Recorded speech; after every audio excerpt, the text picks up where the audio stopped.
ಮನದಲ್ಲಿ ಸ್ಮರಿಸಿಕೊಂಡು ಮತ್ತು ಸ್ಥಳೀಯ ದೇವರುಗಳನ್ನು ಮನೆಯಲ್ಲಿ ಸ್ಮರಿಸಿಕೊಂಡು ಈ ದಿನ ಸೂರ್ಯದ ಅಜ್ಜಿಗೆ ಒಂದು ವಾತ್ಸಲ್ಯ ಯೋಜನೆಯಡಿಯಲ್ಲಿ ಮನೆ ಹಸ್ತಾಂತರ ಕಾರ್ಯಕ್ರಮವನ್ನು ಹಮ್ಮಿಕೊಂಡಿದ್ದು, ಈ ಒಂದು ಕಾರ್ಯಕ್ರಮದಲ್ಲಿ ಉಪಸ್ಥಿತರಿರುವಂಥ ಗ್ರಾಮ ಪಂಚಾಯತಿ ಅಧ್ಯಕ್ಷರಾದಂಥ ಶಿಲ್ಪ ಅವರ ಅನುಪಸ್ಥಿತಿಯಲ್ಲಿ ಅವರ ಮನೆಯವರಾದ ಗೋವಿಂದಪ್ಪ ಸರ್ ಅವರಿಗೆ ಸ್ವಾಗತವನ್ನು ಕೋರುತ್ತೇನೆ. ಹಾಗೂ ತಾಲೂಕಿನ ಯೋಜನಾಧಿಕಾರಿಗಳಾದಂಥ ಶಶಿಧರ್ ಸರ್ ಅವರಿಗೂ ಸಹ ಈ ಒಂದು ಕಾರ್ಯಕ್ರಮಕ್ಕೆ ಸ್ವಾಗತವನ್ನು ಕೋರುತ್ತೇನೆ. ಗ್ರಾಮ ಪಂಚಾಯತಿಯ ಬಿಲ್ ಕಲೆಕ್ಟರ್ ಅಂತ ಶಿವಕುಮಾರ್ ಸರ್ ಅವರಿಗೂ ಸ್ವಾಗತವನ್ನು ಕೋರುತ್ತೇನೆ. ವಾತ್ಸಲ್ಯ ಸದಸ್ಯರಾದಂಥ ನೀಲಮಜ್ಜಿ ಅವರಿಗೂ ಸಹ ಸ್ವಾಗತವನ್ನು ಈ ಒಂದು ಕಾರ್ಯಕ್ರಮಕ್ಕೆ ಸ್ವಾಗತವನ್ನು ಕೋರುತ್ತೇನೆ. ಹಾಗೂ ಈ ಊರಿನ ಎಲ್ಲ ಗ್ರಾಮ ಪಂಚಾಯತ್ ಸದಸ್ಯರು ಮತ್ತು ಗ್ರಾಮದ ಗುರು ಹಿರಿಯರು ಎಲ್ಲರಿಗೂ ಸಹ ಈ ಒಂದು ಕಾರ್ಯಕ್ರಮಕ್ಕೆ ಸ್ವಾಗತವನ್ನು ಕೋರುತ್ತಾ ನನ್ನ ಸ್ವಾಗತ ಭಾಷಣವನ್ನು ಮುಗಿಸ್ತೇನೆ.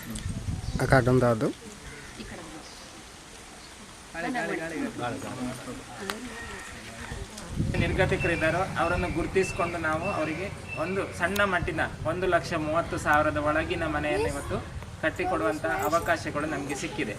ಅದರಲ್ಲಿ ಒಂದು ಪುಣ್ಯದ ಕೆಲಸ ಜಾಗ ಕೊಟ್ಟವರಿಗೆ ಕೊಡಬೇಕು. ಯಾಕಂತ ಹೇಳಿದ್ರೆ ಅವ್ರು ಇರುವಷ್ಟು ದಿವಸ ಆ ಮನೆಯಲ್ಲಿ ಇರಲಿಕ್ಕೆ ಅವಕಾಶಗಳು ಬೇಕು ಅಂತ ಹೇಳಿದ್ರೆ ಒಬ್ಬರು ಯಾರಾದರೂ ಅವರಿಗೆ ಜಾಗವನ್ನು ದಾನ ಮಾಡುವಂಥವ್ರು ಬೇಕು. ದಾನದ ರೂಪದಲ್ಲಿ ಈಗ ಸದ್ಯದ ಮಟ್ಟಿಗೆ ಅವ್ರು ಇರುವಷ್ಟು ದಿವಸ ಈ ಮನೆಯಲ್ಲಿ ಉಳ್ಕೊಳ್ಳಿಕ್ಕೆ ಸಹಾಯವನ್ನು ಮಾಡಿದ್ದಾರೆ.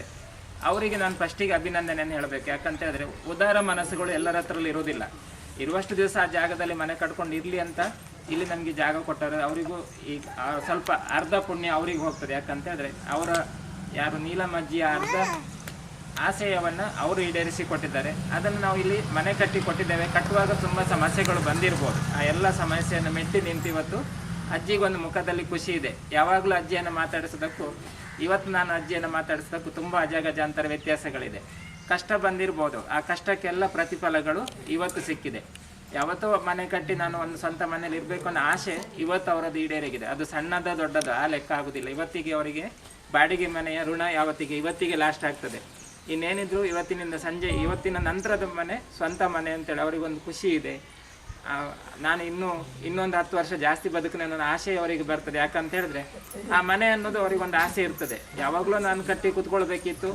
ನಮ್ಗೆ ಅನಿಸ್ತದೆ ಪ್ರಾಯ ಇರುವಾಗ ನಾವು ಎಲ್ಲಿ ಕಳ್ಕೊಂಡಿದ್ದೇವೆ, ಏನು ಕಳ್ಕೊಂಡಿದ್ದೇವೆ, ಅವಾಗ ನಮ್ಗೆ ಯಾವುದು ಬೇಡ ಇತ್ತು. ಯಾಕಂದರೆ ಮೈಯಲ್ಲಿ ರಕ್ತ ಇತ್ತು, ಗಟ್ಟಿ ದುಡಿಲಿಕ್ಕೆ ನಮಗೆ ಬೇಕಾದಷ್ಟು ಶಕ್ತಿಗಳಿತ್ತು. ಶಕ್ತಿ ಕುಂದುತ್ತಾ ಬರುವಾಗ ನಾನು ಎಲ್ಲೇ ಎಡವಿದ್ದೇನೆ, ನನಗೊಂದು ಮನೆ ಬೇಕಿತ್ತು, ಯಾರೂ ಕಟ್ಟಿ ಕೊಡುವವರು ಇಲ್ಲ ಅಂತ ಹೇಳೋದಕ್ಕೆ ವಾತ್ಸಲ್ಯ ಕಾರ್ಯಕ್ರಮ ಅಂತ ಹೇಳ್ತೇವೆ.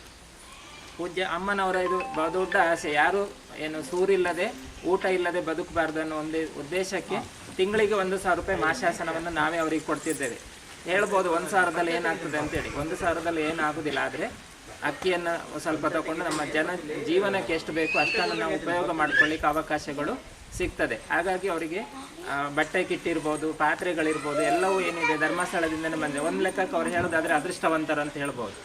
ಅವರಷ್ಟು ಅದೃಷ್ಟವಂತರು ನಾವಲ್ಲ, ಯಾಕಂದರೆ ನಾವು ದುಡಿತೇವೆ, ಇಲ್ಲಿ ತಿಂತೇವೆ ಅಷ್ಟೇ. ಆದರೆ ಅವರಿಗೆ ಪ್ರತಿಯೊಂದು ನಾನು ಧರ್ಮಸ್ಥಳ ಎಲ್ಲೋ ಏನು ಹನುಮಾಪುರ ಎಲ್ಲೋ ಅಂತ, ಸಂತೆಗುಡ್ಡ ಎಲ್ಲೋ ಅಂತ ಯಾರಿಗೂ ಗೊತ್ತಿಲ್ಲ. ಧರ್ಮಸ್ಥಳದಲ್ಲಿ ಕೂತವರಿಗೆ ಸಂತೆಗುಡ್ಡ ಎಲ್ಲಿದೆ ಅಂತ ಗೊತ್ತೇ ಇಲ್ಲ. ಆದರೆ ಧರ್ಮಸ್ಥಳದಿಂದ ಅವರಿಗೆ ಕಾಣಿಕೆ ರೂಪದಲ್ಲಿ ಎಲ್ಲವೂ ಬಂದಿದೆ ಅಂತ ಹೇಳಿದ್ರೆ ನೀಲಮಜ್ಜಿಯಷ್ಟು ಅದೃಷ್ಟವಂತರು ಬೇರೆ ಯಾರೂ ಇಲ್ಲ ಅಂತ ಹೇಳ್ಬೋದು. ಅದು ಏನೇ ಆಗಲಿ ಅವರು ಖುಷಿಯಲ್ಲಿ ಜೀವನ ಮಾಡಲಿ, ಒಳ್ಳೆ ರೀತಿಯಲ್ಲಿ ಅವ್ರ ಜೀವನ ಮಾಡ್ಕೊಳ್ಳಿ. ಊಟ ತಿಂಡಿ ಅದನ್ನೆಲ್ಲ ಆರಾಮದಲ್ಲಿ ನಾವು ಹೇಳ್ತೇನೆ. ಅವ್ರು ಯಾರು ಟ್ರಿಪ್ ಹೋಗೋದು ಜಾಸ್ತಿ, ಊರಲ್ಲಿರೋದು ಕಡಿಮೆ. ಅದು ಟ್ರಿಪ್ಪನ್ನು ಸ್ವಲ್ಪ ಕಡಿಮೆ ಮಾಡಿ, ಯಾಕಂದರೆ ನಮಗೀಗ ಪ್ರಾಯ ಆಗ್ತಾ ಬರುವಾಗ ನಾವು ತಿರುಗಾಡೋದನ್ನು ಸ್ವಲ್ಪ ಕಡಿಮೆ ಮಾಡ್ಕೊಂಡು ಮನೆಯಲ್ಲಿ ಇದ್ದುಕೊಂಡೆ ಹೊತ್ತಿಗೆ ಊಟ ತಿಂಡಿ ಮಾಡಿಕೊಂಡು ಜೀವನ ಮಾಡಬೇಕು ಅಂತ ಹೇಳ್ತಾ ಈ ಮನೆಯಲ್ಲಿ ಅವರು ಖುಷಿಯಾಗಿ ಇನ್ನೂ 100 ವರ್ಷ ಬದುಕಲಿ ಅಂತ ಹೇಳ್ತಾ ಮಾತಾಡ್ಲಿಕ್ಕೆ ಅವಕಾಶ ಕೊಟ್ಟ ನಿಮ್ಗೆಲ್ರಿಗೂ ಒಂದ್ಸಲ ನಾನು ಮಾತನ್ನು ಮುಗಿಸಿ. ಸಾಮಾನ್ಯ ಕೂಲಿಕಾರರ ಮನೆ ಬಾಗಿಲಿಗೆ ಇವತ್ತು ನಮ್ಮ ಅಜ್ಜಿಗೆ ಒಂದು ವಾತ್ಸಲ್ಯ ಕಾರ್ಯಕ್ರಮದೊಳಗೆ ಒಂದು ಗೃಹವನ್ನು ನಿರ್ಮಾಣ ಮಾಡಿಕೊಟ್ಟಂಥ ಈ ಸಂಸ್ಥೆಗೆ ನಾನು ತುಂಬ ಹೃದಯದ ಧನ್ಯವಾದಗಳನ್ನು ಹೇಳ್ತೀನಿ ನಮ್ಮ ಅಜ್ಜಿ ಪರವಾಗಿ, ಮತ್ತು ಇಡೀ ನಮ್ಮ ಸಂಜೆಗೂಡ ಗ್ರಾಮ ಪಂಚಾಯತ್ ಕಡೆಯಿಂದ ಮತ್ತು ನಮ್ಮ ಗ್ರಾಮಸ್ಥರ ಪರವಾಗಿ ಇವತ್ತು ನಮ್ಗೆ ಏನೋ ಒಂಥರ ಅಜ್ಜಿ ಮುಖದಲ್ಲಿ ಖುಷಿ ಇದೆ, ಮತ್ತು ನಮಗೂ ಏನೋ ಒಂಥರ ಸಂತೋಷ.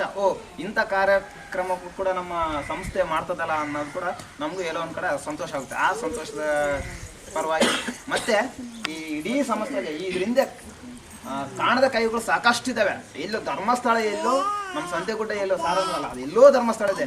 ಇಲ್ಲಿ ಅಜ್ಜಿ ಇದ್ದಾಳೆ, ಗೊತ್ತಿಲ್ಲ ಯಾವುದೋ ಒಂದು ಕೈ ನಮ್ಮ ಮುಂದೆ ಆ ಶ್ರೀ ಮಂಜುನಾಥ ಸ್ವಾಮಿ ಅವರ ಆಶೀರ್ವಾದ ಏನೋ ಗೊತ್ತಿಲ್ಲ.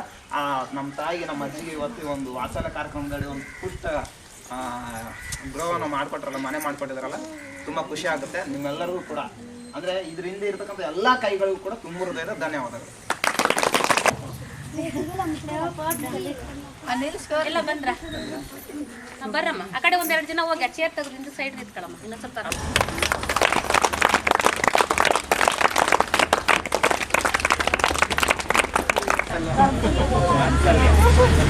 ಧರ್ಮಸ್ಥಳದ ಮನೆನೇ ವಾತ್ಸಲ್ಯ ಅಂತ ಹೆಸರದದ್ದು.